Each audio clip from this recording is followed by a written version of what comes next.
Hi guys, hope you're well. It's Friday, it's 4:30, it's Facebook Live. We're back again. Missed you last week. It was one of those times when I couldn't get back in time to get the Facebook Live going. I was too busy on the train, but I'm delighted to say that this week I'm here in head office. So I'm here at Bournemouth. This is the head office of e-learning for you and affinity training, and I'm joined by a very special guest and someone that I work very closely with, which is Thalia Galloway, who will be going through a little bit about where she was yesterday, basically, in the topic of discussion that we're talking about today. So I hope you've all had a great week. Or 2 weeks since I last seen you. A lot has happened, particularly when we start to look at the world of health and social care and things like that. We've seen investments from government into health and social care, and there's definitely been a lot of charters going around about the subject that we are going to be talking about today. As always, as you know, if you're watching this with us now, feel free, ask any questions or put any comments down. We have Emma, who's one of her support team managers, who is on the other side of the camera today, so she will do the voice of the camera if needed. But Thalia, I'm sure, will answer any questions, as will I, on today's topic, which is dignity and the importance of having it at the heart of what we do. Don't forget, you can watch this back at a later time. It will be on our Facebook page. It will also be on our website. You can go onto that at any time. It's www.elearningforyou.co.uk. That's FORYOU. And if you go onto that page, there's a link there that says YouTube. Click that. All the videos are there from the previous weeks and for this week as well. Now, I'm going to talk a little bit at the end about some of the topics that we have coming up over the next few weeks, which will hopefully take us a bit more down the route of a management side. But for today, I want to sort of like concentrate on the health and social care aspect, and that is focusing on dignity. Now, as I said before, very pleased to have you here with us, Thalia. And Thalia yesterday was actually at the National Care Association Spring Conference, which is in partnership with the Dignity Partnership. Yeah. So she's going to talk a little bit about that, I think. Yeah, so yesterday I went along to this conference, the National Care Association Spring event, which is in partnership with the Dignity Council. I went with them as a Dignity champion. It's something I signed up to some time ago with the 10 Dignity Do's, things that we try to do every day in our delivery of care, or our delivery, in my case, our delivery of training, and how that disseminates down to care. So there were quite some interesting topics yesterday. We've got the programme open here, just some things that we looked through and we went through yesterday. So we opened with a fantastic welcome to the event from both Nadra and Jan, the chairs of the two respective organisations, and setting the tone for the day, because dignity was the theme throughout the event. So then we had some information on the impacts of regulation on the providers, and that was presented to us by a solicitor, and we talked a little bit about the CQC and how those ratings are impacting us and how we can best get information across to potential clients coming in, but also how we can represent dignity when we're filling in some information for the CQC. Absolutely. Then we went through the day and we picked up some different things, so different challenges that could prevent us from delivering dignity in the best way, be that when we're talking about recruitment and retention, because Skills for Care were there, and Sharon presented some information on recruitment and retention, be that our leadership, our top-down leadership, and making sure that we're embedding dignity from that aspect. Again, Sharon touched on some of that. We had good opportunities to pause and good opportunities to really think about dignity and what dignity means in different aspects, before we looked at some different companies and how they're offering some dignified options and opportunities for people, how we can really deliver dignity on a day-to-day basis in different types of environments. And to wrap the whole day off, we had David Moffat come and join us and speak. David Mowat come and speak to us, the MP, and just talk to us about some of the stats and figures, and obviously picking up from the news this 2 million that's just been set aside for social care, because it was a social care environment. Not that I'm ignoring the big budget for the entirety of health and social care, but I think, I mean, just sort of like obviously it sounds like it was a wonderful day put together, and we'll delve into that a bit more for the viewers that are watching. I think on today's topic, when we're talking about dignity, there's sort of it's one of those subjects that everybody thinks they're doing it, but don't realise whether they're doing it right. I just sort of like take myself back sometimes. I mean, viewers will know that I'm sort of like getting on now, but I started off in the care industry way back when, and I can go right back to a point where, and it doesn't seem so long ago, where there was shared rooms, shared accommodation, where men were freely assisting females to wash and dress, and the same vice versa, without any consent in reality. We weren't looking at things like Mental Capacity Act or DOLS and at those times. I remember shared commodes. I mean, it sounds dreadful now. Even when you start to look at hospitals, it wasn't that long ago that it was mixed wards. And when you start to sort of like look back at those times, you start to think to yourself, how was that dignified? You know, the new carers coming today actually don't know those times and would look back at those with horror. But still, and myself and Thalia were having a conversation about this off camera, is that the world has moved on. The world has moved on in health and social care in relation to the environment of dignity. So, you know, care homes that are built now are all single occupancy rooms. Majority of them have en suites for themselves. You know, there is training. We've got the facility. We've got the facility. Yeah. We've got that training that comes alongside. We're vaguely aware. We've tried to define the word dignity. So what does dignity mean on that day-to-day basis, really? Because it's all lovely that I've got my own private ensuite and my own private room, but if my private room door is left wide open and I'm in the middle of being assisted, then that's not actually dignified. Yeah, it's exactly that. That's the point I was going to come to, and the point we were discussing is that it's now actually getting the staff member or the home environment to such a point that actually the culture is bred for dignified manner. How do you want to be treated, and how would you like to be?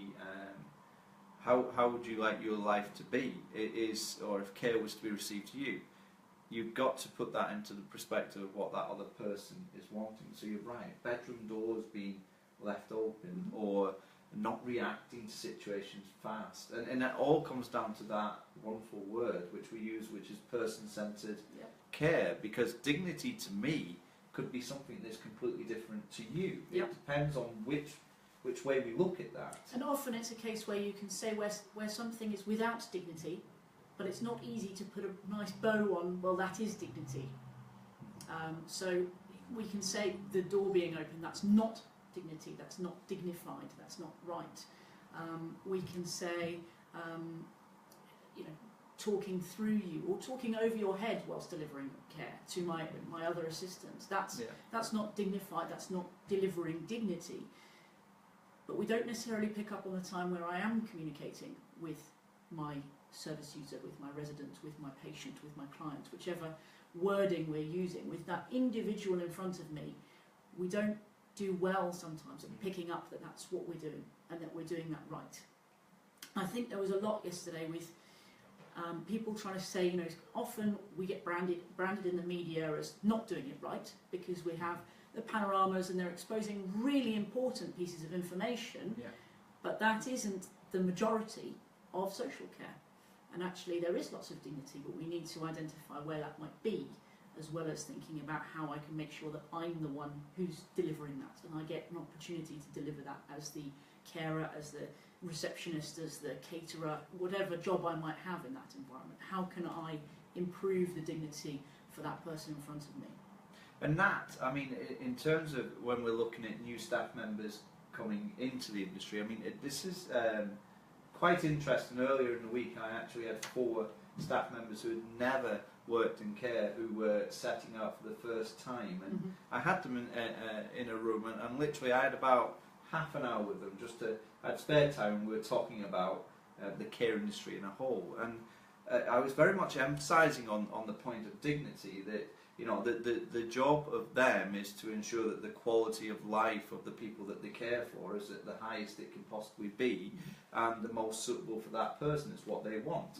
And I said the only way you can achieve that is by giving them pure dignity. It is by actually caring for them in the way that, as I just said, they want, which is dignity. It's that dignity and respect. Now, some of the things that I was saying to them, you could see in their face, it was as if, well, you don't need to tell me that. Of course, that's something that you would do. You would definitely knock on the door of a person before you went into the room. You would definitely make sure that somebody was covered up and not exposed to people that shouldn't be in that vicinity or area. And we got into the whole nuts and bolts of generally what a day in care can look like and how dignity can sometimes be forgotten. Now, it's quite interesting that when you see people that have never worked in care before and they start telling you, well, this is what the expectation should be, and then you talk to people that have worked in care for a long time and you find that actually it's as if they've forgotten that part of it. And sometimes I think what we've got to do is to go back to basics, particularly around dignity. And I guess at the conference yesterday, a lot of talk would have been had about that it's got to be about getting people to understand and that training and upskilling. And I mean, I'm a big believer that we learn by example, and what I mean is that if the role model that you are looking to or the senior manager is very much,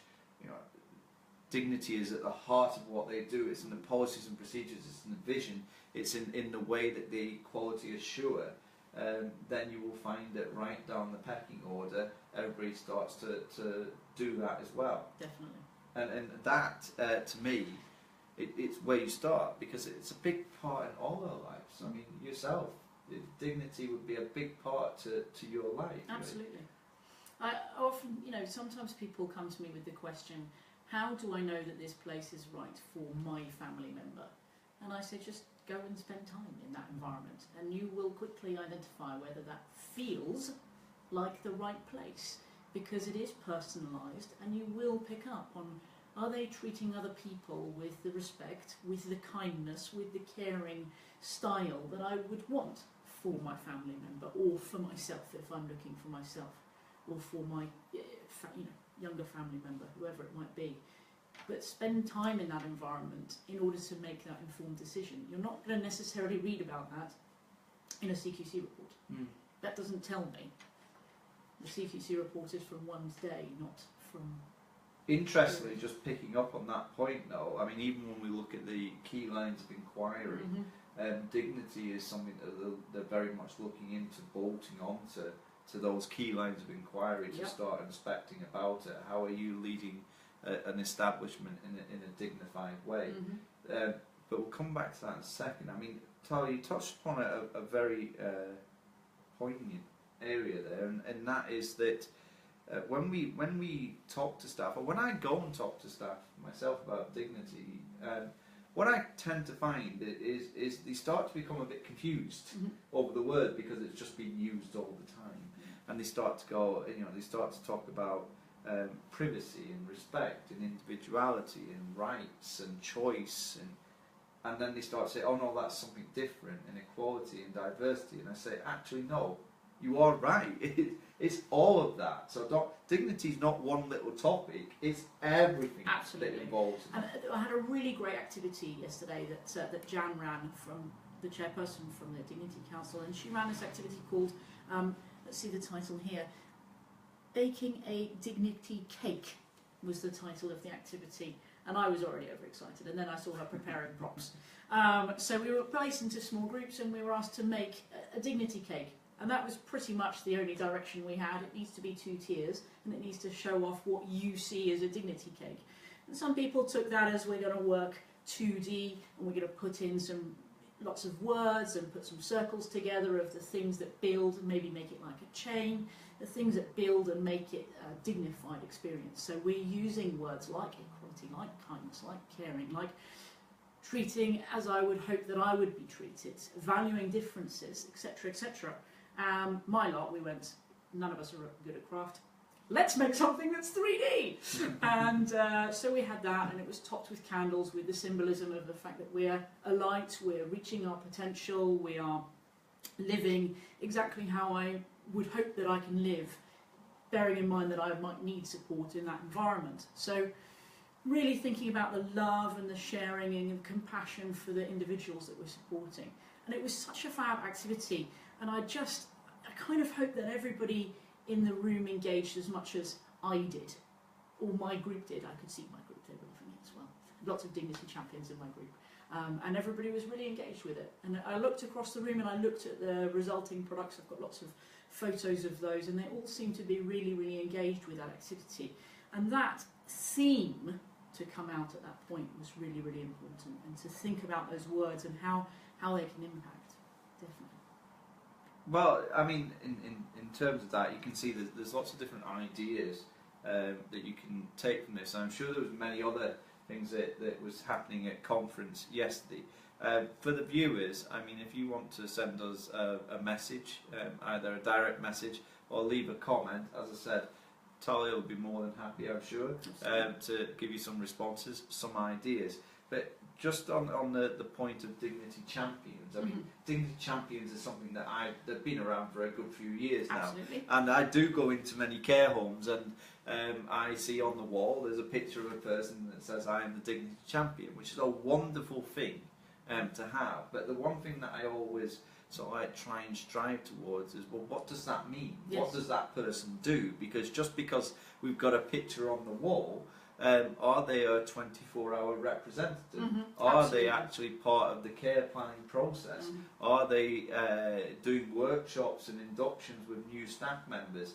These are all the things that you need to do to start evidencing it. It's not good just having someone. Yeah. And that's not disrespectful to people that are Dignity Champions. No. It's that accountability level that Absolutely. you're there for a reason. And being a Dignity Champion on your own in one place is quite a daunting prospect, because it's just you who's signed up. It's very simple to sign up. If you can encourage your colleagues to sign up, you get at least a couple of you so that you can share ideas. If you're in a big space, maybe you can go and have a few floors. If you're in a small space, maybe you can have a few of you on one floor. But it's really important you get the opportunity to discuss with each other. So go onto the website, look for Dignity Champion, Dignity Action, and you can sign up. There are 10 dignity dues. It's really simple. You look through those statements and you're signing to say that you agree with those statements. But as Paul says, what is the impact afterwards? Well, simply let's pick one of those and go to a team meeting and discuss it. Pull it to pieces. Do what we're doing now. Take 10 minutes, 5 minutes out of the team meeting from your regular agenda and discuss that point from the 10 dignity dues and think, how can we apply that today? How can we apply that this week? What's our focus? What can we do? And there were some great organisations yesterday talking about different ways that we can improve dignity by taking us to the highest point. Yeah, so thinking about personalising activities for a particular person, and that really is, that's our candles on top of the cake. That's the icing. That's the what can we do at the top end. But as Paul and I have talked about, it's really also important about the lowest end, the closing the door. Yeah. The simple things. Absolutely. So, I mean, in terms of that, I would suggest go on the website. If you're a care home organisation, if you don't have a Dignity Champion, have a look over the weekend. Try and get some people in place to do it. You will have many people within your organisation that would love to take up the mantle and be the ambassadors. So give them the chance. At the end of the day, this is always good for your business. It's always good for the people that reside there. It's always good for the well-being factor of everything that we do. But just as I said over the weekend, have a think as well. Are you doing things in a way that you truly believe are dignified? If you have areas of concern, it's time to start to look at them and address them. And you can do that through workshops or through talking with members of staff about how they feel and about how things could be improved. But it's a very important subject. Now, you all will know it's an important subject, but all I want you to do this weekend is just have a think about how important it is to your business. Get over to that website, check it out.